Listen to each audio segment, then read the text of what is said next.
Es ist Sommer und auch dieser Podcast ist in der Sommerferien. Aber nicht ganz. Ein kleines Schmankerl habe ich nämlich. Nach dem Gespräch mit dem Stefan Ebner, wo wir über Pronto geredet haben, haben wir noch ein bisschen weitergemacht. Und wir haben Pronto noch ein bisschen mehr im Detail angeschaut. Und das ist jetzt das Special. Es gibt also einen Überblick über Pronto. Wir können fragen, ob das dann nicht irgendwie ein weiteres To-Do auf der Liste wird, ob es nicht zu komplex ist, was das alles kann. Wir gehen durch einzelne Buchstaben von dem Akronym Pronto durch, von dieser Meditationsart. Wir schauen an, was non-duales Bewusstsein ist. Und der Stefan macht dann auch eine kleine geführte Übung, die man also mitmachen kann, wenn man am Zuhören ist. Wir beschreiben das Bewusstsein, mittelpunktsloses Erleben und natürlich auch, warum man das Bewusstsein eigentlich so oft übersieht. Am Schluss geht der Stefan noch ein bisschen auf die Basis und die Ursprünge von Pronto ein, also wie er auf das Ganze gekommen ist. Eine super Sache, ganz egal, ob man in den Bergen am Wandern ist oder irgendwo ruhig in der Body liegt. Ein bisschen Inspiration, eine Meditationsart und das Tolle ist ja, der Stefan hat auch eine Website zu dem, wo man all das findet. Das ist www.pronto.ch. Da kann man sich registrieren und kommt dann Zugang über zum ganzen System. Bevor wir loslösen, aber noch das, wie immer, der Podcast ist ein Herzensprojekt von mir. Ich mache den in meiner Freizeit. Ich habe Kosten um zu den Interviewgästen zu gehen, für Hosting, für Programme, die ich brauche, um die ganzen Sachen aufzubereiten. Wenn du etwas beitragen zu diesen Kosten, dann kannst du das sehr gerne machen. Entweder über Twint direkt, meine Nummer ist 078 600 95 60, oder du findest auch alle weiteren Angaben auf meiner Website www.meditationsszene.ch. Jetzt aber viel Spass beim Eintauchen in Pronto. Willkommen zur Meditationsszene Schweiz. Ich bin Lukas Wittmer.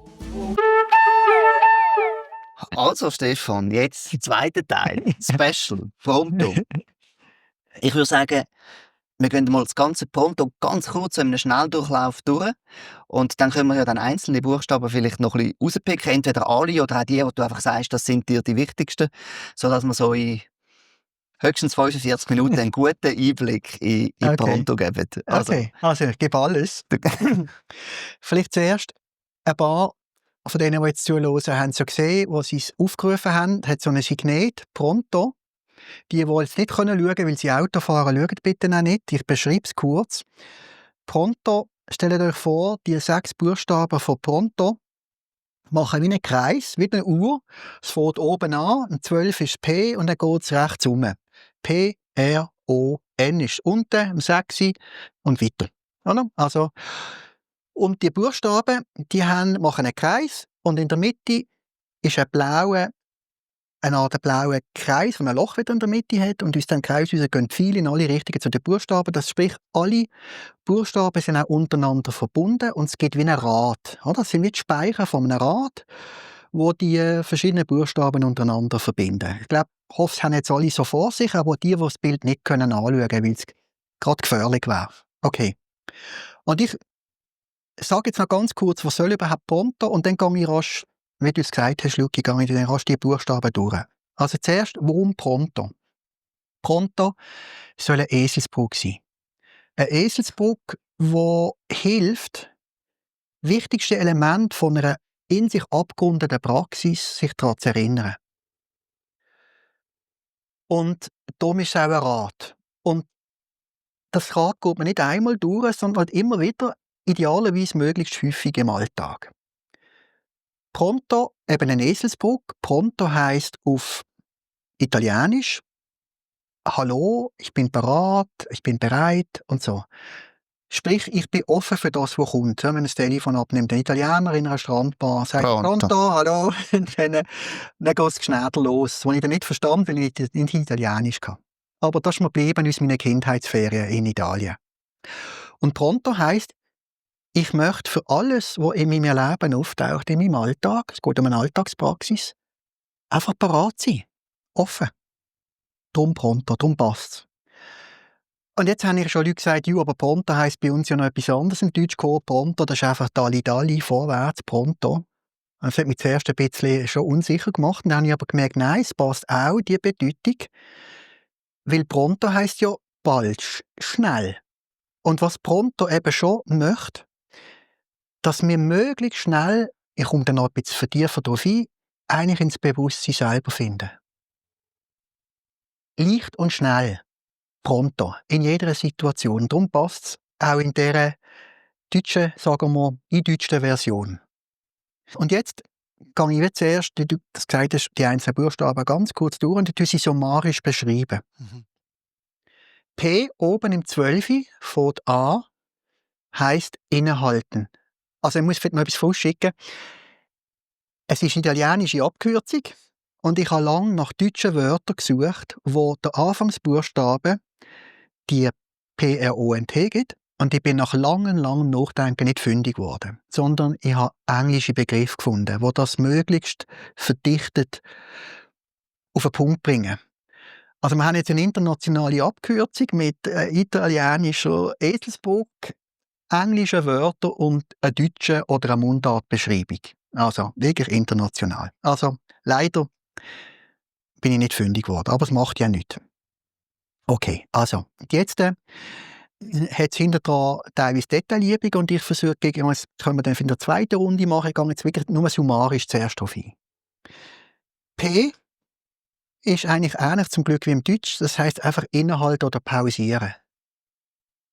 Zu mir kommen. Eigentlich heisst es, wie der Blick einmal zuerst mir selber oder der Situation zuwenden, in der ich bin, sodass ich nicht gedankenverloren einfach unterwegs bin oder geistesabwesend. Das ist P. Ist ganz, ganz kurz und ganz, ganz schwer. Sich daran zu erinnern, ist in der Praxis etwas vom Schwierigsten, weil wir einfach in unseren Hamsterrädern laufen. Also P. Wenn ich mir selber zuwende, dann ist das Erste, wie geht es mir eigentlich? Also, es ist eigentlich ein innerer Wetterbericht. Und der Wetterbericht, der wird im Detail, fällt er relativ detailliert aus, mit nochmal einer Eselsbrücke, die ich jetzt noch nicht erwähne. Es sind dann 11 Buchstaben, die einem helfen, nicht nur oberflächlich anzuschauen, sondern so, wie wir würden in unserem besten Freund und unserer besten Freundin beschreiben, wenn sie uns fragt, wie geht es dir. Und jetzt sind wir aber nicht mehr beim P, oder? Jetzt sind wir schon beim R. Ja, ist gut, dass du fragst. Wir sind schon beim R. Also P ist schon weg, das ist ganz cool. Und R steht für? R steht für verschiedene Unterbuchstaben. Es ist Recognize, das erste. Es ist das zweite Respect, auch noch in dem R, also der hat 4 Unterbuchstaben. Remember und Reshape. Und ich gehe jetzt nicht im Detail auf alle ein, sondern ich tue summarisch beschreiben, um was es geht. Vielleicht in einem zweiten Durchgang kann man dann schauen, dass ich dann detailliert auf das eingehe oder du kannst dann fragen. Also das erste, Recognize, heisst der innere Wetterbericht. Und zwar nicht oberflächlich, so wie wenn einen fragt, du, wie geht es dir auf dem Weg im Abend, dann sagst du, ja gut, oder? So. Und im besten Fall, ja, es geht gerade so. Und alles andere getrauen wir uns ja schon nicht. Nein, die beste Freundin mir fragt, wie geht es, dass ich wirklich mich getraue und mich gehört fühle und ausführlich sage, wie es mir geht. Und da gibt es eben auch eine Eselsbrücke zu dem Recognize, die einem helfen, wirklich ganz genau anzuschauen.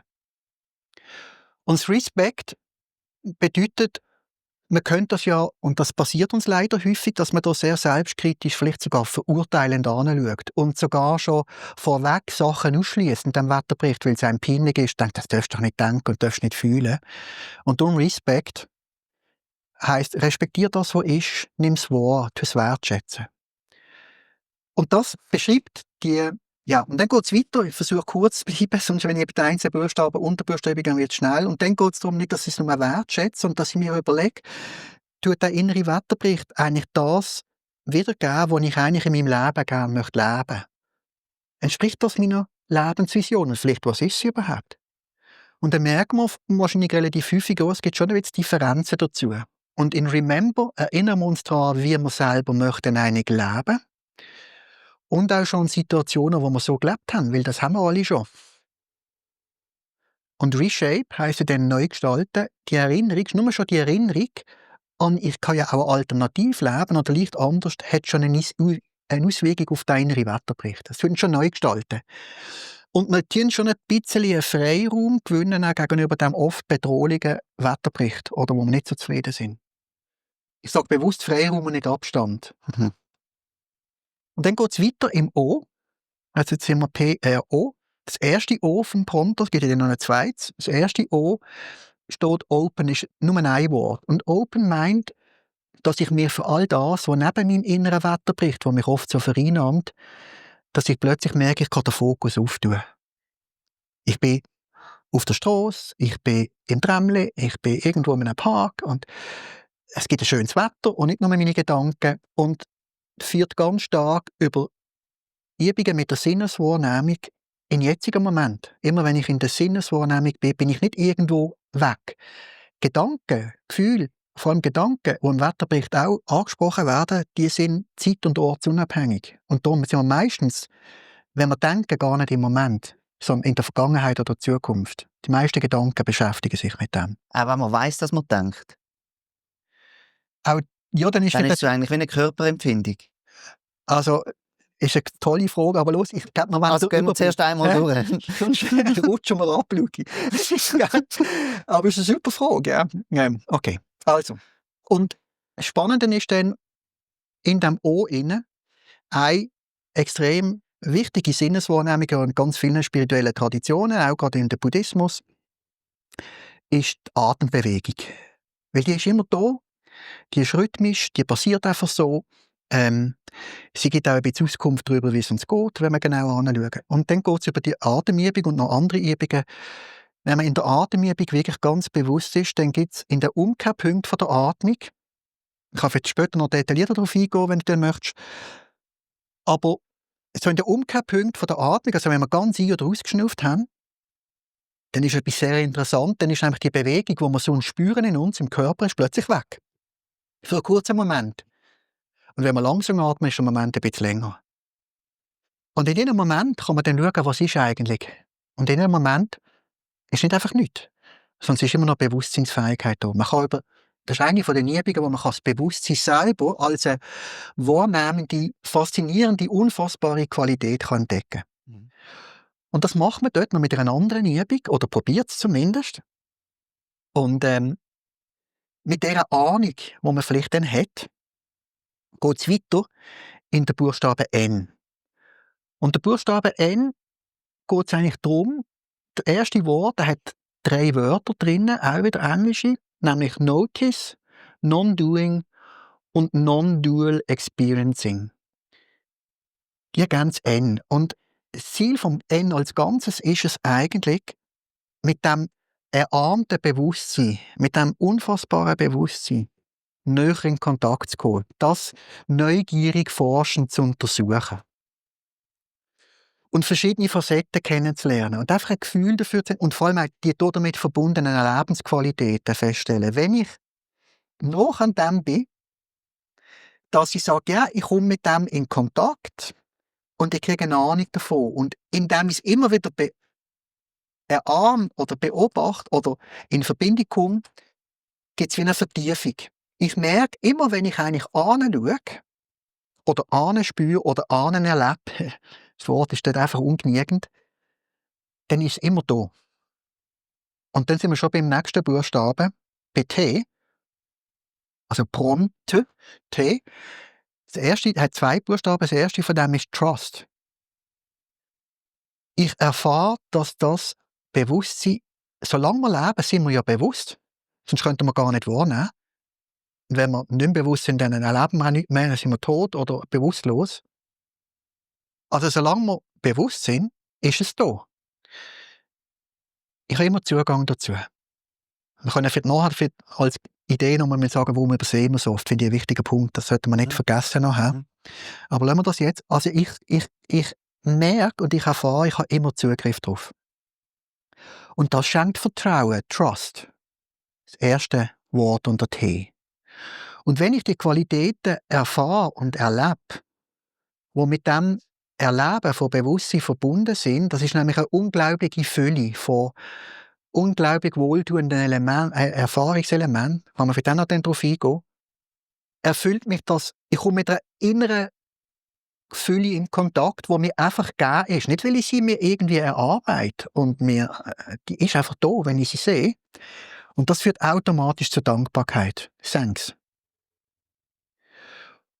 Und das führt auch wieder automatisch weiter, nämlich zum nächsten. Ja, wenn mir etwas unglaublich mit Dankbarkeit erfüllt und mich etwas begeistert, wenn ich noch einen tollen Aussichtspunkt erlebe oder in ein schönes Restaurant, dann erzähle ich meinen Freunden davon und sage, hey, übrigens, wenn du mal gut willst, eine Pizza essen, dort musst du hingehen. Und das ist genau gleich. Oder? Wir möchten automatisch teilen, was uns erfüllt. Und damit sind wir in dem Offer.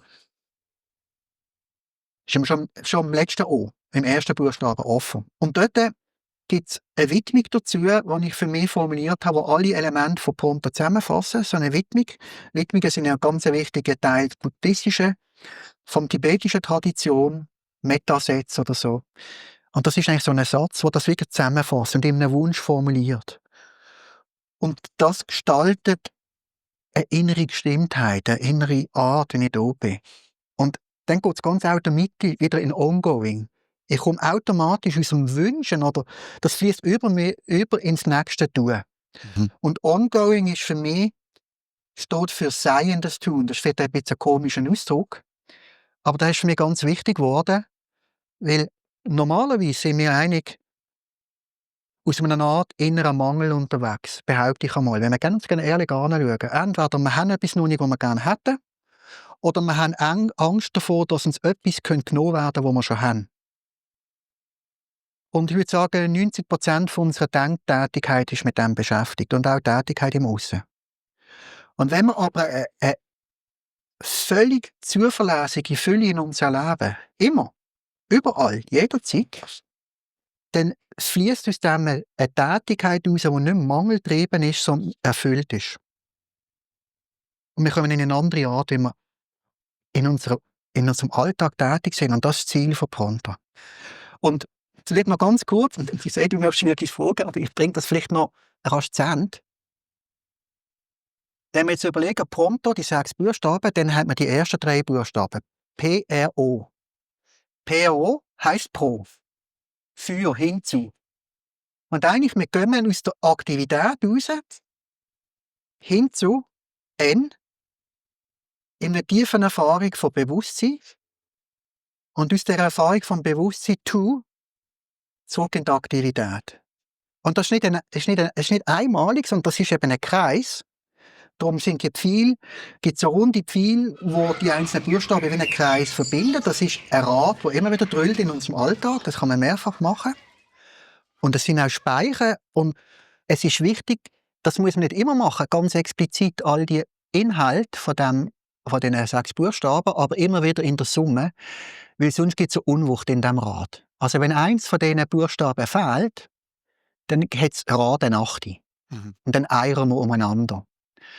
Und das in der Summe gibt die Pronto-Praxis, wo man kann, so eine längere Version, wo man auch auf meiner Website hat, geht es für 45 Minuten, kann man aber auch 2 Stunden machen. Aber man kann es in einem Sekundenbruchteil machen. Und darum ist, und das ist das Ziel davon, es ist alltagstauglich. Es soll einem erinnern, aha, tak, tak, tak. Man kann auch Abkürzungen nehmen. Es gibt auch dann so Kurzformen nochmal Unterformen von dem. Und damit ist es so alltagstauglich, weil es oft überall möglich ist, jederzeit und überall. Und das ist so das Motto, das ich auch auf meinen Flyer schreibe eigentlich. Und das ist so das Ziel, wie kann ich in jedem Moment eigentlich in mir inner einkehren in meinem Leben, dass ich eigentlich immer wie eine Ferien finden kann in mir. Obwohl ich tätig bin. Und vor allem mich zunehmend vollständig sicher fühlen kann in meinem Leben, weil ich ganz vertraut damit bin. Mit der Bewegung und mit dem Gleichbleibenden. Das ist Pronto. Wenn man vielleicht gerade bei den Ferien einhängt, bei den Miniferien, also beim P, wie schafft man es dann langfristig, dass die Miniferien buchen und nehmen nicht zu einem weiteren To-Do auf der To-Do-Liste werden? Das ist auch ein wichtiger Punkt. Das ist nicht eine Gefahr in all dieser Praxis, also verschiedene Achtsamkeitspraxen, oder? Ja. Am Schluss, und so sind wir halt gestrickt, ja, es ist so, es gibt einen Spruch, den finde ich einfach super, weil er so bezeichnet für mich ist, aber auch für, ich glaube, die meisten um uns herum, zuerst die Arbeit, dann das Vergnügen. Oder? Sehr zwinglianisch. Hä? Sehr zwinglianisch. Ja, aber das prägt uns ja. Also, Ja, so eben, ja. ticken wir Schweizer und die Deutschen auf alle Fälle. Und dann. Und viele anderen aber auch.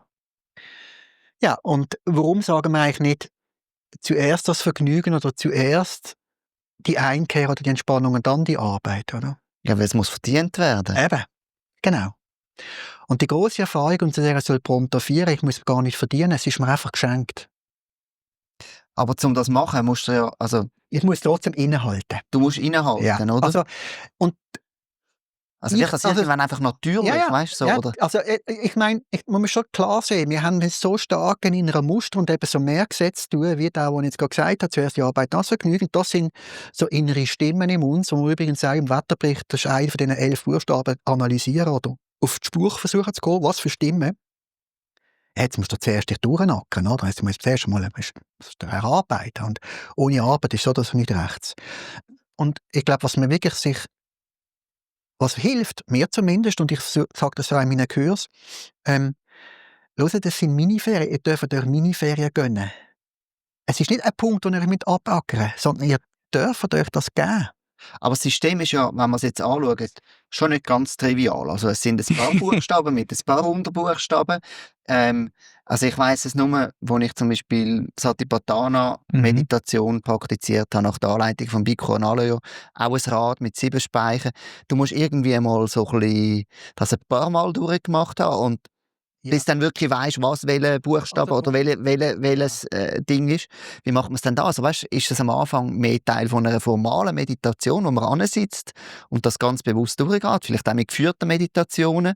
Oder Also der Kurs ist so aufgebaut, auch der Online-Kurs auf meiner Website, wo wir vielleicht noch darauf zu sprechen kommen. Also jeder sind 7 Unterrichtseinheiten nach 2 Stunden und die 6 Buchstaben verteilen sich auf die Unterrichtseinheiten. Und am ersten Unterrichtseinheit sind wir nur P. Also, dann ist die grosse Frage, wie kann ich mich erinnern, in meinem Alltag einfach innehalten? Einfach einmal unterbrechen. Wie mache ich das eigentlich? Und die anderen Buchstaben kommen gar noch nicht. Wir sind nicht von Anfang an mit Pronto unterwegs. Und der nächste Buchstabe, der nächste oben oder Unterrichtseinheit ist dann, ja, okay, all die 4 Buchstaben unter R, was beinhalten die? Wie mache ich jetzt konkret einen Wetterbericht? Und dann machen wir mal nur den. Also innehalten und den Wetterbericht. Und gar nicht viel mehr für die ganze Kurzversion von den anderen Buchstaben. Und dann kommt halt der nächste Buchstabe, dann kommt das Open. Dann sind wir schon ganz nah am Kern von Pronto, vom Bewusstsein. Und so baut das langsam aufeinander auf. Und am Schluss, glaube ich, es sind zwar 6 Buchstaben, das Wort ist eigentlich einfach Pronto, muss man daran denken, und dann weiss man es schon wieder. Oder Tankstelle Pronto. Und die Unterbuchstaben hinter dran, muss man ja nicht jeder gerade unbedingt den englischen Begriff wissen, aber der Inhalt ist sehr schnell präsent. Also. Und was eben hilft, sich daran zu erinnern, dass ich sage nicht, ich muss jetzt noch einen Punkt abackern, sondern ich darf mir einen Moment nehmen für mich. Und darum ist auch, das ist in der ersten Unterrichtseinheit und kommt immer wieder, dass man sagt, es ist entscheidend, sich ganz liebevoll zu begegnen.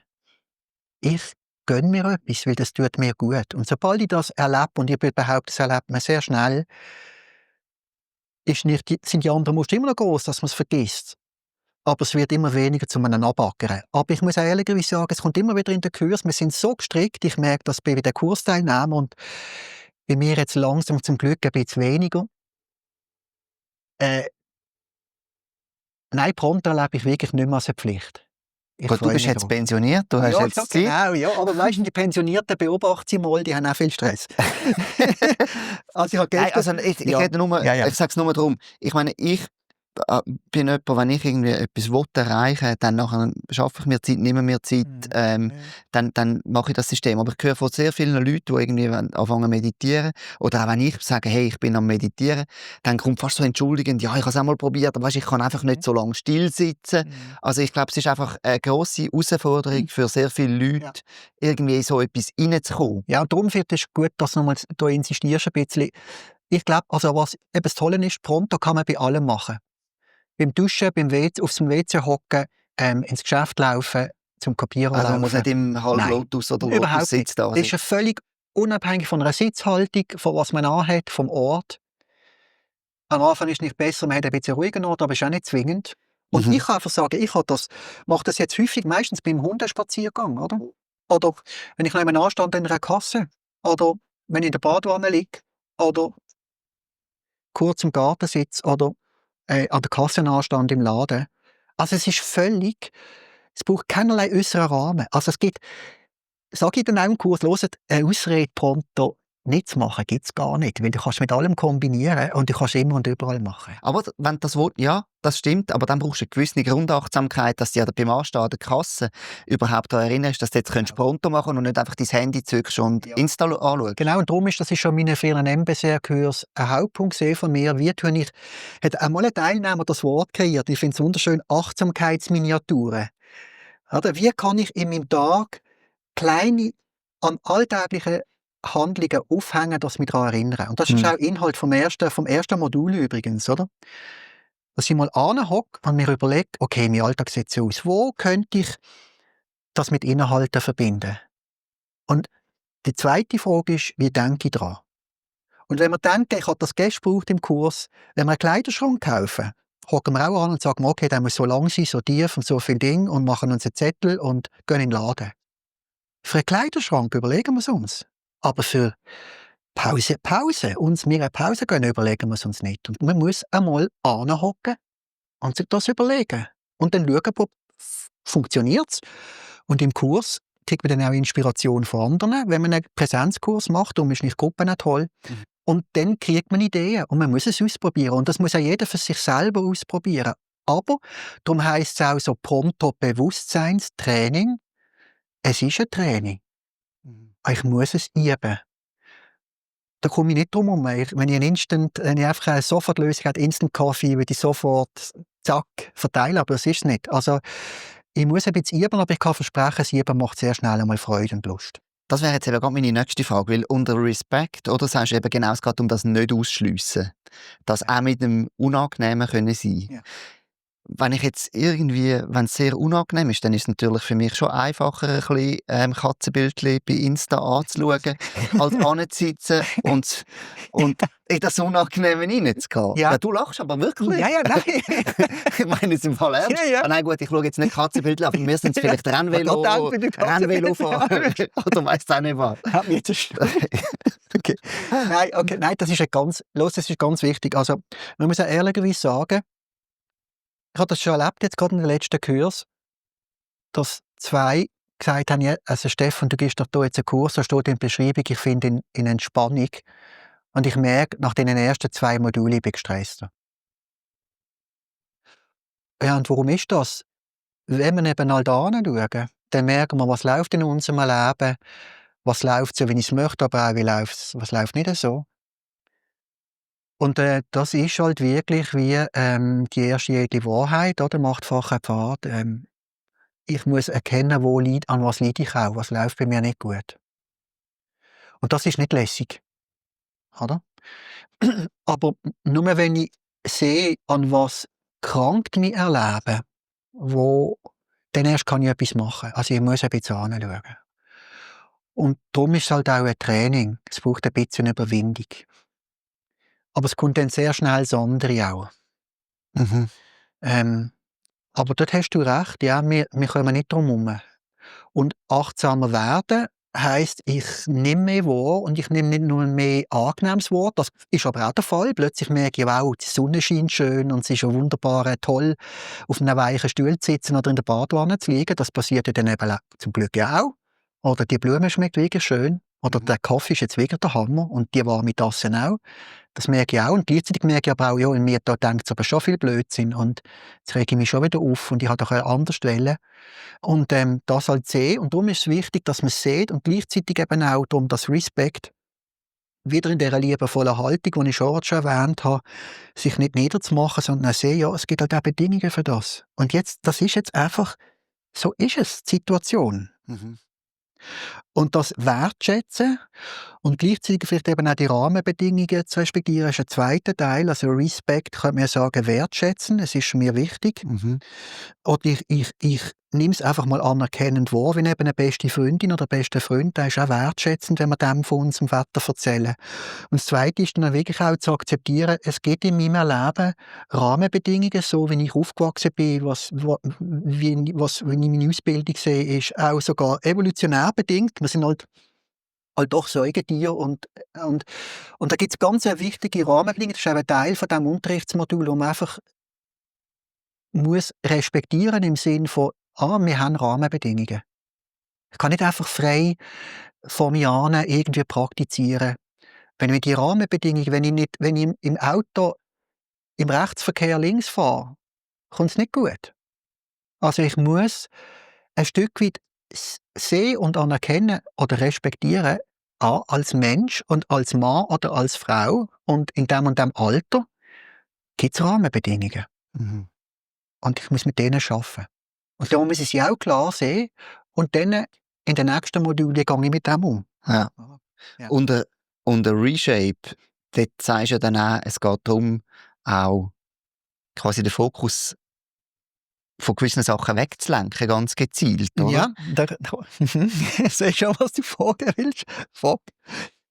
Ja, also die Frage ist so ein bisschen, wie, also wie macht man das, dass man wieder ein Ausweichen Genau, wird? eben. Also zuerst, vor dem Reshape kommt noch das Remember.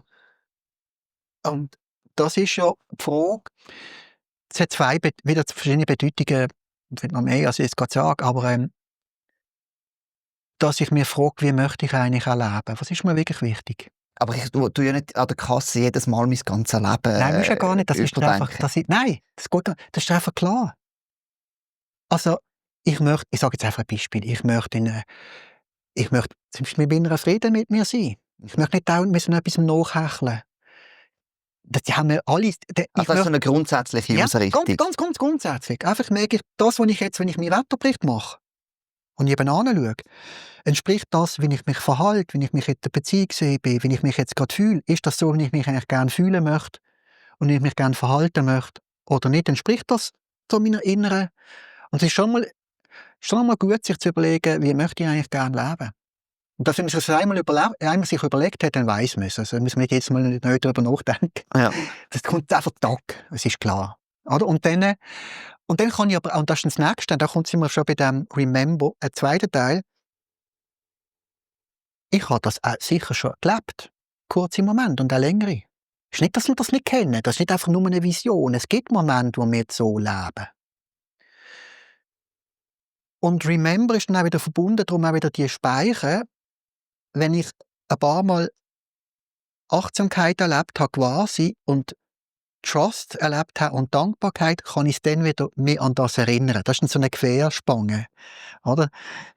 Die Buchstaben sind ja verbunden, eben vom P, R, sagen wir jetzt, geht ja ein Pfeil in die Mitte und wieder nebendran auf dem, was ist das für eine Uhrzeit? 7, auf dem 7 ungefähr ist dann das T, Trust und Thanks. Wenn ich ein paar Mal bewusst schon erlebt habe, dann kann ich mich an das erinnern. Und das Erinnern kann zwei Bedeutungen haben. Das eine ist, ich mache ein Beispiel. Wir haben es gerade wahnsinnig streng im Geschäft und es stimmt uns eigentlich und wir erinnern uns ans Wochenende. Das ist zwar noch nicht, aber dass ich weiss, dann kommt das Jahr oder die nächste Ferien oder was weiß ich, dann fällt es uns ein bisschen leichter, okay, jetzt, das ist die eine Art von Erinnern. Und die zweite ist aber wichtiger. Wenn ich mal das Bewusstsein erlebt habe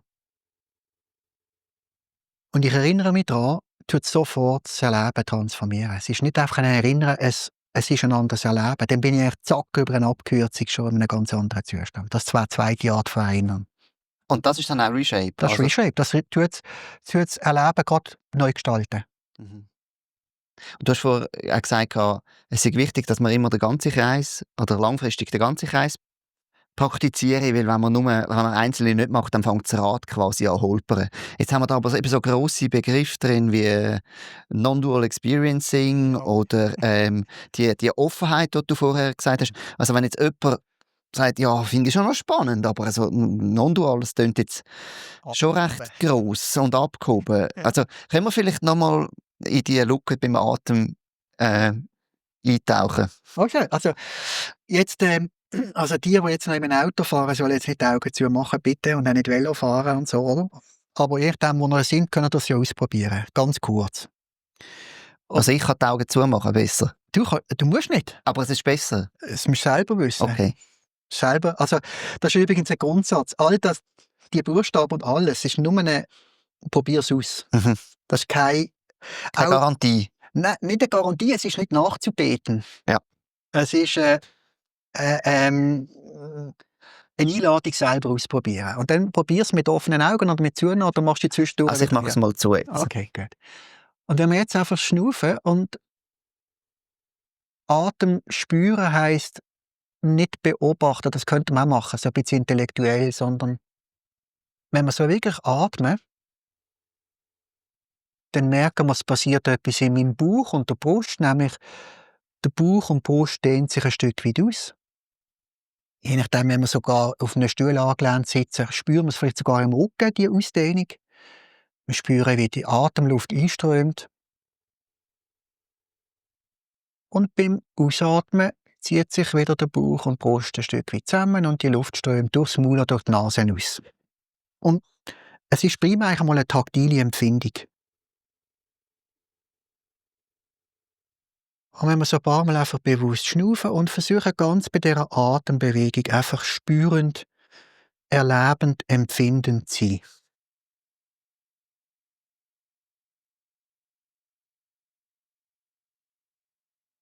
Dann ist es ein bisschen, es hat so zwei Bilder, es ist wie auf einer Schaukel, so eine Kinderschaukel, die hin und zurück pendelt. Und die Bewegung nimmt Fahrt auf, die Einatmung zum Beispiel. Sie nimmt Fahrt auf, nach der Ausatmung kommt die Einatmung, nimmt zu und irgendwann nimmt die Bewegung wieder ab, so wie die Schaukel aufschwingt. Oder dann wieder zurück die Ausatmung. Und das schwingt so hin und her. Bleiben wir vielleicht bei diesem Bild. Wir merken, es ist so eine Schaukelbewegung und ich kann mir dieser Schaukelbewegung auch vollständig anvertrauen. Ich muss sitze sicher auf meinem Brett und das ist angemacht am Baum oder am Gerüst. Und wenn ich ganz mit dieser Bewegung, sagen wir, dieser Atembewegung jetzt verbunden bin, die ich eben spüre, dann merke ich, dass ich, wenn ich jetzt ganz ausgeatmet habe zum Beispiel, dann kommt die Bewegung ja wie zum Ende, die Schaukel ist an einem oberen Punkt und dann schwingt sie irgendwann zurück. Und dazwischen ist so ein Mini-Moment. Und dort ist keine Bewegung mehr spürbar in meinem Bauch und in meiner Brust. Also mir geht wie ein Objekt von meiner Aufmerksamkeit, nämlich Bewegung, das Spüren von der Atembewegung, ist wie kurz weg. Und in dem Moment ist aber immer noch etwas da, nämlich Bewusstsein, Erkenntnisfähigkeit. Es ist nicht einfach nichts. Und dann kommt in das Bewusstsein wieder die Bewegung rein. Und dann auf der anderen Seite bin ich dann ganz eingeatmet. Ist wieder so ein Umkehrpunkt. Und wenn ich so hin und her pendle, dann merke ich immer, da gibt es immer den Moment von einem kurzen Unterbruch. Und dort kann ich so, das, was ich sage, das Bewusstsein, wie merken, meine Bewusstseinsfähigkeit, das Bewusstsein selber. Und das Interessante ist, wenn wir das ein paar Mal längere Zeit machen, dass wir irgendwann das Bewusstsein, das wir dort entdeckt haben, dazu führt, dass es wie die Atembewegung begleitet. Und ganz ähnlich ist es jetzt auch da. Wir sitzen jetzt draussen, vielleicht hört man ab und zu Geräusche, es zwitschern da Vögel, aber man hört ja zumindest meine Stimme. Es ist mit der Stimme ganz ähnlich. Ich gehe jetzt weg von der Atembewegung. Ich sage etwas, ihr hört, ich selbst höre auch. Und dann kommt das nächste Wort, es ist wieder vorbei und dazwischen sind wir präsent. Wir sind fähig, das nächste Wort zu hören. Und da gibt es auch, in all diesen Lücken gibt es Bewusstsein. Und wenn wir das ein bisschen sehen, das ist wieder der Frosch im Teich, den sieht man nicht, vielleicht per Zufall, und dann, wenn er einem zeigt, schau mal, dort hockt der Frosch, dann erkennt man ihn plötzlich. Und so erkennt man das Bewusstsein in diesen Übungen. In meinem Erleben ist dort einfach nicht nichts. Was ist denn? Ja, ganz ein Haufen andere Sachen. Dann sind Körperempfindungen, dann sind eben Geräusche, wie du gesagt hast. Also, ich frage mich, muss man dann irgendwie eine super einspitzige Konzentration nur auf den Atem haben, um zu sagen, okay, jetzt ist das Objekt wirklich verloren, weil der Geist, also ich habe ja eigentlich permanent Sinneseindrücke. Ja. Aber weißt du, ja, du hast nicht recht, aber weißt wenn du, also du Also hast für jetzt mich ist es gesagt, fast schon metaphorisch dann, oder? Ich meine, natürlich kann ich nachvollziehen, dass dort quasi eine Atemlücke ist, mhm. oder wenn zwischen deinen Worten, dass dort mal ruhig ist und nichts ist. Also weißt du hast jetzt gesagt, super einspitzig kann tönen, also es ist schwierig. Also ich sage nur, effektiv ist nicht so, nach meiner Meinung. Wenn du nicht ganz versuchst, die Atembewegung zu beobachten und zu spüren, das ist das Objekt. Wie du jetzt eine Tasse anschaust oder du jetzt mehr, oder? Wenn ich das nicht anschaue, die Tasse ist jetzt immer noch da. Mhm. Aber die Bewegung, die du spürst, das Objekt, ist im Punkt, wo der ganze Ausgabe ist weg. Und dann springst du nicht sofort zum nächsten, ja. Das schon. Ziemlich sicher. Aber wenn du nicht jetzt super einspitzig im Sinne von schwierig, einfach eigentlich du wartest auf die Atembewegung, dann ist die dann nicht da. Klar, hörst noch die Körper, du spürst vielleicht noch etwas, je nachdem, wo du bist, aber das Objekt von der Bewegung, das taktile Empfinden von der Bewegung ist dann nicht da. Du wechselst dann irgendwann sehr schnell zu etwas anderem. Aber in dieser kurzen Pause, bevor du wechselst, oder überhaupt, wenn du jetzt versuchst, bei dem zu bleiben, wirst du eben merken, jetzt ist keine Bewegung mehr da, aber die Bewegung ist nicht mehr da, aber es ist immer noch Bewusstsein und das Bewusstsein greift sehr schnell nach etwas anderem, ja. Aber mir zumindest, ich finde ganz einfach, in dem Wechselmoment, auch wenn ich draussen mit dem Hund gehe spazieren, wenn ich eben wirklich einspitzig oder wirklich auf die Art und Bewegung mich auf das konzentriere, die ist weg. Für einen kurzen Moment. Mhm. Und wenn ich mich auf das konzentriere, dann ist nur ein Bewusstsein da und in das Bewusstsein nimmt mich noch sehr schnell wieder anders wahr. Aber es ist, Aber, ich kann dort das Bewusstsein entdecken. aber in meiner Erfahrung absolut sofort. Also ich Ja. meine, ich habe ja auch jetzt in diesem Moment, ich habe so viel de facto gleichzeitige Wahrnehmungen. Mhm. Ja, aber dann kannst du ja das ist eigentlich sogar, mach nicht einmal etwas, wenn du etwas anderes wahrnimmst, weil es geht ja nur darum, wahrzunehmen, dass du wahrnimmst. Es ist Dann eben frage ich mich eben einfach, es ist für mich, und ich rede jetzt Wahrnehmungsfähigkeit. nur von mir, ob dann der mit dem in die Luke schauen überhaupt der praktischste Zugang ist. Für mich ist es. Ob ich nicht dort etwas suche, wo eigentlich gar Mhm. nicht muss gesucht werden. Müsste man untersuchen, vielleicht ist es gibt noch eine andere Übung, wo, ja, man kann also zwischen zwei Geräuschen oder irgendwie, ich sage einfach, ich glaube, das Bewusstsein kann man dann merken, das Bewusstsein selber, wenn wir nicht auf den Inhalt fixiert sind. Also du würdest Also sagen, es zumindest gibt ein erster Bewusstsein ohne Zugang. Inhalt. Ja, du willst einfach sagen, es gibt immer Inhalt, aber ja, das Bewusstsein, das ist mal der Spruch, ich kenne was ist Bewusstsein? Und Thomas Metzinger hat ja sein Buch «Der Elefant und die Blinden» 89 Seiten drüber verboten. Ein super Buch, kann man allen empfehlen, aber ich kann endlos darüber diskutieren, sprengt sicher die 45 Minuten, die wir haben. Sind ja schon bald rum, sehen. Ich glaube, ja, leeres Bewusstsein, nicht greifendes Bewusstsein ist erfahrbar, ja. Und für mich ist ein Zugang in diesen Atemluken, aber auch zwischen zwei Geräuschen. Und es geht darum, eigentlich Bewusstseinsfähigkeit, das Feld von Bewusstseinsfähigkeit, das Bewusstsein selber zu erleben. Und nach meiner Erfahrung, ich erlebe es dann. Ja. Ja. Und wie? Also kannst du es beschreiben? Ja, eben, das wären die 89 Seiten von Metzinger. Nein, nicht, das sind ja die Ich kann es 980, beschreiben, ja, die das sind, 980 sind ja Sammlungen von ja, ganzen ja, Haufen Beschreibungen. genau. Also Wenn ich wie es erlebst beschreiben du würde, es? also ich beschreibe es eben, das Du hast ist ja ein, 5 Begriffe noch immer gehabt, um das Bewusstsein zu beschreiben. ja, Sind es das die? sind, nein, ja, auch, aber, ja, also, das sind eigentlich ja die 5 Aspekte des Gewahrseins oder des Bewusstseins, stammen eigentlich aus dem tibetischen Bewusstsein oder die 5 Buddha-Naturen. Und ich habe für mich einen Satz formuliert, wo die 5, das ist für mich ein wichtiger Teil in dem N, im Notice, wo man sich mit dem Satz auseinandersetzt. Also, der heisst, der geht so: Mittelpunktsloses Erleben, offen, weit und klar. Fließend im endlosen Tanz der Phänomene. Mhm. gleich in ihrer unfassbaren Natur und dennoch ganz verschieden. Friedlich und voller Gleichmut, das jeden Moment willkommen heißt und in sich ruht. Das ist eine mögliche Beschreibung von dem. Für mich die beste. Gut. Das ist übrigens die, die ich glaube im Podcast erwähnt habe, die bei mir im Büro an der Wand gehangen sind, die 5 Sätze. Und die hängen jetzt über meinem Bett. Das ist für mich der zentralste Satz. Zentral ist gerade ein super Stichwort. Fangen wir nämlich vorne an. Beim mittelpunktlosen Erleben. Ja. Ich glaube, ich weiss, was damit gemeint ist. Kannst du es ein bisschen beschreiben? Was verstehst du unter mittelpunktsloses Erleben oder das Bewusstsein hat kein Zentrum? Weil ich könnte jetzt sagen, aber ich bin doch da und ich nehme doch von da aus wahr. Bist du auch, ja? Genau, bist du auch, eben. Ja. Also, was ist das Zentrumslose? Also gut, da sind wir nicht eben, das hast du vorhin gesagt, er hat so einen schwierigen Begriff und das ist das Non-Dual Experiencing, das ist der 3. Buchstabe von N. Und das klingt eben im Notice schon an. Aber mittelpunktlos finde ich eigentlich, vielleicht sehen es zu einfach, aber es ist eigentlich ganz einfach.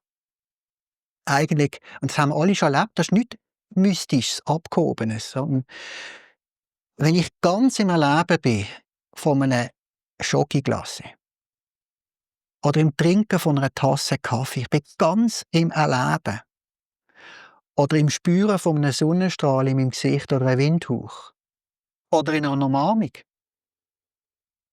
da gibt's, und das haben wir alle schon erlebt, da gibt es Momente, wer erlebt da eigentlich? Es ist einfach Erleben pur. Es ist Sinneswahrnehmung pur. Es braucht kein Ich, um das zu erleben. Es erlebt einfach. Und das ist mittelpunktlos. Mittelpunkt heisst, da gibt es ein Ich, wo wir meistens drin sind. Das Ich soll es auch geben, das ist auch super, dass es das gibt. Auch ein Ich-Gefühl. Und mittelpunktlos aber eigentlich, wenn ich ganz im Erleben bin, dann kommt mir wie das Ich abhanden. Und das ist Non-Dual Experiencing, wo wir dann noch ein bisschen hier drauf eingehen in diesem Modul. Aber eigentlich ist es ganz einfach. Es ist einfach Erleben pur. Das ist mittelpunktlos. Und das ist halt dann der erste Teil. Mittelpunktsloses Erleben. Das muss nicht zwingend sein. Das ist ja nicht immer. Aber wenn es wirklich das ist, dann ist es mittelpunktlos.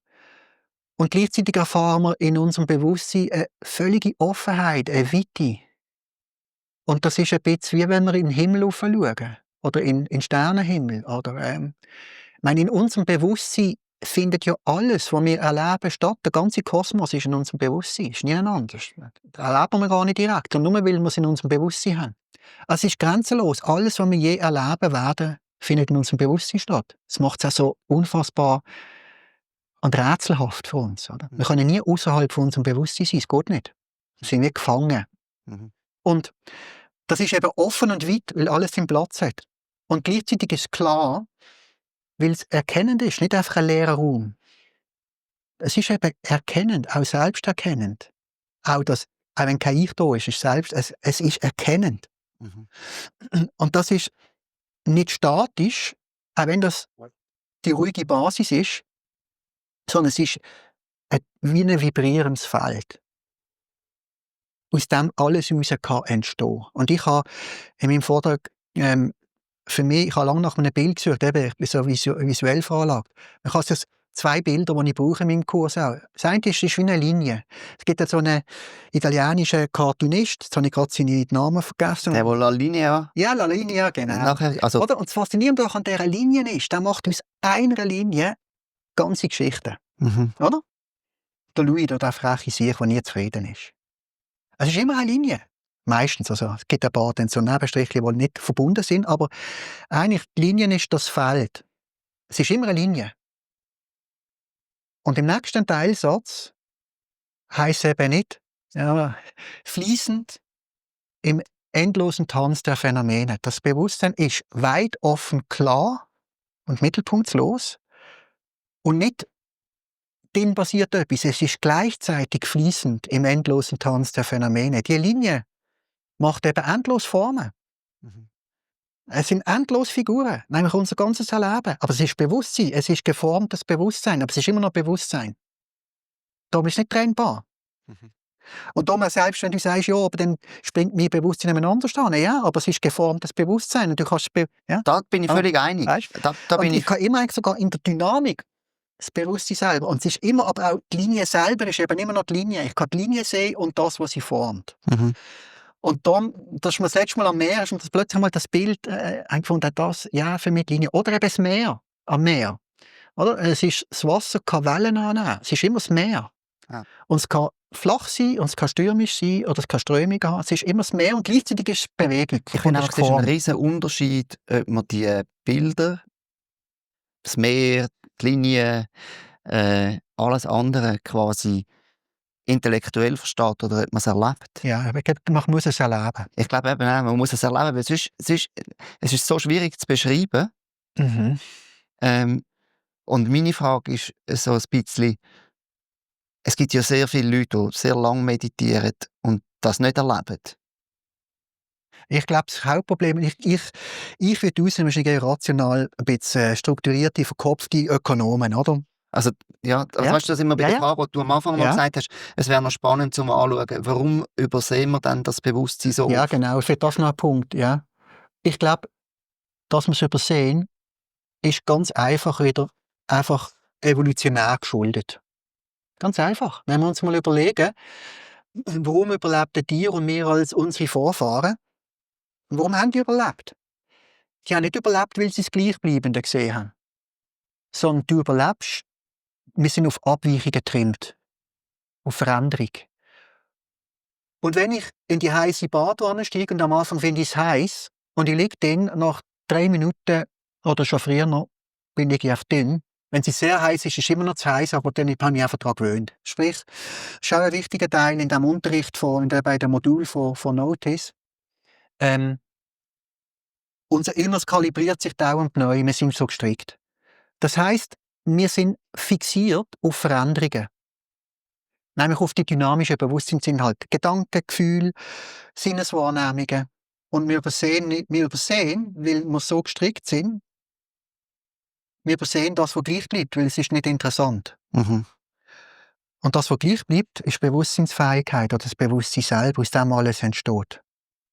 Und das ist auch das, hier, wo mal auf meine Website gehen, ich habe es versucht, grafisch zu verbildlichen. Ich erwähne das einfach kurz und beschreibe es. Es sind tanzende Formen schon auf meiner ersten Seite. Farben, die kommen und gehen, die blinken und machen. Und wenn ich euch fragen würde, was seht ihr auf diesem Bild, dann würden die meisten sagen, ich sehe tanzende Formen und die hin und her gehen. Ich würde das wahrscheinlich auch sagen, wenn sie mich einen fragen würde zuerst. Aber wenn ihr genau schaut, die Formen, die verschwinden immer wieder im blauen Hintergrund und tauchen auf dem aus. Und das bedeutet eben für mich, wir würden nicht sagen, da gibt es einen blauen Hintergrund, wir sagen, da gibt es tanzende Formen. Oder wenn wir in einen Raum gehen, schreiben wir nicht, da ist ein leerer Raum, sondern da sitzen Leute drin und es hat einen Stuhl, der mir nicht gefällt und ein Bild an der Wand, das hässlich ist oder schön ist. Mhm. Wir sehen nicht den Raum. Das, was immer gleich bleibt. Weil das nicht relevant ist, evolutionär. Fürs Überleben. Und darum müssen wir wieder darauf schauen. Wir müssen es uns sagen und dann sehen wir es aber sofort. Oder? Und wenn wir zu verkopft, und ich zähle mir dazu, wenn wir zu verkopft und intellektuell und analysierend unterwegs sind und hinterfragend und strukturierend, das verstellt uns den Blick auf das, leider. Und auch Spruch verstellt das. Spruch ermöglicht überhaupt erst wegen strukturiert und systematisch denken. Und es geht wirklich darum, und das versuchen auch die Übungen anzuleiten, darum auch die Atemübung und andere wirklich versuchen. Das Denken ist ein super Instrument, also ich denke sehr gern. Wir alle denken, man kann nicht aussteigen. Ja, ist ja auch wichtig. Also, man auch, darf aber das, einfach so aus dem versuchen, wirklich ins vorsprachliche Erleben zu kommen, wo man dann später sprachlich fassen. Mhm.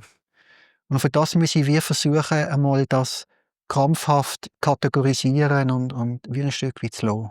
Dann sieht man es. Mhm.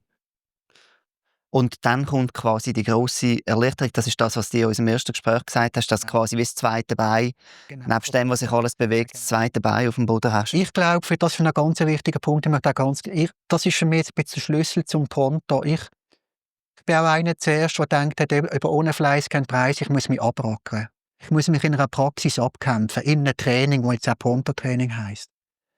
Und die Erkenntnis ist für mich, und da möchte ich auch religieren, nein, es braucht immer noch Arbeit, das Training fällt nicht auch weg. Aber eigentlich, wenn wir in uns hineinschauen, ist uns einfach unmittelbar etwas geschenkt. Einfach so. Einfach weil wir Menschen sind und bewusst sind, das verlorene Paradies ist immer noch da. Mhm. Es ist gar nicht weg gewesen. Ich muss einfach... Und die Übungen, und ich versuche so möglichst umgangssprachlich mit Umgangsbegriffen versuche zu beschreiben, sollen dazu helfen, dass ein Stück weit das Gedenken und Strukturieren hinter sich zu lassen und das zu erleben. Und wenn wir mal ein bisschen Ahnung gekriegt haben, das ist dann wie ein Sog, das zieht einem rein. Mhm. Und dann merke ich, aha, wenn ich in mir eine Sicherheit entdecke, kann ich mich eigentlich anfangen entspannen und ich kann genauer anschauen in die Phänomene. Und ich kann genauer anfangen gestalten. Und wenn wir aber mit dem anderen anfangen, ja, du musst doch zuerst das abbacken, dann sind wir in einer inneren Angst und Sorge und einem Mangelgefühl und versuchen uns immer zuerst zu schützen und verlieren uns immer ums Schützen vor Mangel, statt dass wir die Fülle entdecken und dann müssen wir uns gar nicht schützen vor Mangel. Mhm. Dann kann einfach, ja, dann ist gar keine Gefahr mehr da. Und ich glaube, der Hauptaspekt, der uns ausmacht, auch wieder revolutionär. Wir haben berechtigterweise Angst. Mhm. Und die Zeiten jetzt sind ja sehr dazu angetan, auch ganz verschiedene Ängste zu haben. Ja, berechtigterweise. Angst ist ein super Gefühl, aber die Angst darf mich nicht lähmen. Mhm. Und sie lähmt mich dann nicht, wenn ich eben den zweiten Fuß am Boden habe. Wenn ich merke, auch in der Angst oder in der Trauer, ich spüre immer die einfach Sicherheit von dem, was da ist. Mhm. Das ist unumstößlich. Und dann habe ich Angst und gleichzeitig fühle ich mich sicher. Und dann sind wir bei dieser Ambivalenz, die faszinierend ist. Mhm. Ob die jetzt genau gleichzeitig ist, das ist eigentlich sehr sekundär, aber ich erlebe es als Wir nehmen es gleichzeitig wahr, ja. Ja, wir nehmen es gleichzeitig wahr und ich glaube, wir haben wie ein Feld von Wahrnehmung und dann ist, ich höre jetzt auch, ich sehe in meinen Garten raus und ich habe Vögel und ich schaue die an. Ich sehe alles, ob das jetzt hintereinander kurz ist oder nicht, ist eigentlich eben eine intellektuelle Frage, die ich eigentlich sekundär finde. Ist eigentlich völlig schnuppe. Ich erlebe es gleichzeitig. Und das macht mir Leben aus. Und das ist auch das Primat, sagen wir, ich bin weggekommen von sagen, ich überlege mir, was ist jetzt richtig, wie beschreibe ich. Für mich ist das Primat vom Erleben. Mhm. Es geht nur um die Frage, schlussendlich, wie kann ich mir erleben, wie kann ich so erleben und damit auch leben, dass ich bei mir bin. Und dass ich ein erfülltes, zufriedenes, dankbares Leben habe. Alles andere ist, ob ich das jetzt benenne und das jetzt hintereinander ist und ob ich das richtige Wort brauche, ist völlig Schnuppe. Mhm. Oder das ist sogar das ist eine Gefahr, dass man sich in dem Innen verliert. Mhm. Und es ist wichtig, dass für mich ist es ein sehr wichtiger Weg, den ich immer noch in mir spüre, ich mal das Mikrofon geschlagen habe, wo ich immer mehr merke, ja, das Primat vom Erleben heisst, irgendwie das jetzt genau können beschreiben und unterteilen, ist zwar intellektuell sehr reizvoll und ist ab und zu auch wirklich gut, darum auch der Wetterbericht, der geht ziemlich detailliert ins Detail, aber dann muss ich es auch wieder lassen. Mhm. Eben, und wenn man jetzt den Metzinger wieder zitieren will, den du vorher erwähnt hast, der das Buch geschrieben hat über das Bewusstsein, dann geht es irgendwie schon, aber letztendlich auch bei Pronto ums Kultivieren von einem heilsamen Bewusstseinszustand, oder? Nein, ja, ein bisschen abgeändert. Es geht um ein Kultivieren zu einem Zugang dazu. Ja. Das Bewusstsein ist eben immer da. Das ist eben einfach geschenkt. Und es geht darum, Aber darum Zustand. Der Zustand würde natürlich heissen, vielleicht bist du dem nicht immer gewahr, aber nein, ich du kannst will nicht wieder einmal reinkommen. ich will den Zustand auch nicht einmal cool. Es geht für mich wirklich pronto, finde ich, schnell in das Erleben, wo nicht der Zustand ist. Und ich muss das Erleben nicht erschaffen. Ich darf einfach mich nicht von der dynamischen Bewusstseinsinhalt völlig vereinnahmen lassen, sonst sehe ich es nicht. Mhm. Wenn ich dann mal das Bewusstsein wirklich erlebt habe, dann sehe ich das auch in den dynamischen Bewusstseinsinhalt. Nicht immer, wenn es ganz straub zu und her geht, dann sieht man es auch wieder, aber grundsätzlich ist es ja gleich. Und wenn ich eben mal den Zugang gefunden habe, dann sehe ich ihn auch in der Dynamik. Mhm. Es ist nur ein Bewusstsein, das eben dynamisch und gleichzeitig ist. Bedingt und unbedingt gleichzeitig. Das ist es, oder? Es sind nicht zwei Sachen. Und ja, dann fange ich das an zu erleben.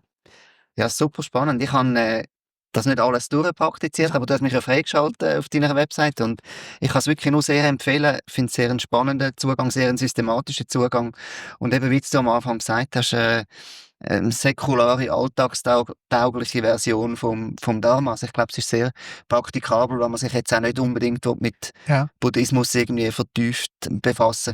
Und ich kann eigentlich allen nur sehr empfehlen, mal auf deine Website zu gehen und das anzuschauen. Ich möchte noch etwas sagen dazu, wenn mir ganz wichtig ist, dass ich auch nicht vergesse. Pronto, die Eselsbrücke, das ist meine Kreation, sagen wir, oder? Das hilft mir jetzt und ich hoffe, es hilft auch anderen. Soll sich aber jeder frei fühlen, eine eigene Eselsbrücke kreieren, oder? Sie bringt einfach auch auf all diesen Belehrungen von Dharma, ist eine runde Sache, weil sie eben Einseitigkeit, sich wegdimmen und so weiter, möglichst das Risiko minimiert, nicht völlig wegtischt. Darum ist es auch eine runde Sache und darum sollte man immer wieder alle Buchstaben immer wieder mal auch berücksichtigen, dass das Rad nicht anfängt eiern. Der Inhalt von dem beruht zu einem grossen Teil auf Dharma-Belehrungen, die ich kriegen durfte.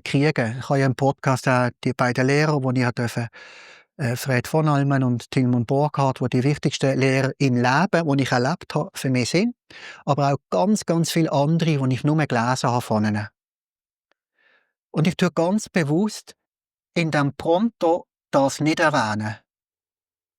Weil ich glaube, ich möchte den Zugang mit dem nicht verstellen. Dass jemand sagt, mit Buddhismus möchte ich nicht am Hut haben, weil das schmeckt für mich nach Religion. Oder irgendein Guru möchte ich nicht. Oder irgendwas. Irgendwie Vorbehalt, begründet oder nicht. Also, die Darstellung Pronto ist von mir, der Inhalt nicht. Der Inhalt schöpfen aus dem Mahamudra vor allem, aus dem Vipassana, aber auch aus meinen psychotherapeutischen Ausbildungen, aus meiner Lebenserfahrung. Das werden wieder meins, aber habe ich auch mit anderen zusammen erlebt. Und ich erwähne das nicht in Pronto, damit das nicht verstellt, der Zugang zu. Aber, und das ist das weitere Ziel auf meiner Website, und das werde ich werde weitere Vorträge halten oder dann auf die Website stellen, wo ich sage, aus welchen Quellen schöpfe ich, wo ich ausführlich Lehrreden kommentiere. Und von den Buchstaben sage, schau, dort ist Detail, wenn es jemand interessiert. Auch zu sagen, hey, es ist nicht einfach ein Plagiat, ich übernehme da irgendetwas, das liegt mir total fern. Ich mache es nur, damit der Zugang nicht verstellt wird. Und ich werde in den nächsten Monaten und Jahren das immer weiter alimentieren. Da kann man endlos weitere Vorträge dranhängen. Einfach, das ist mir ganz wichtig. Also, ich schöpfe total dankbar aus diesen Quellen. Ich versuche sie so darzulegen, dass sie alltagsnah sind und es nicht eine Form der Zugang verstellt.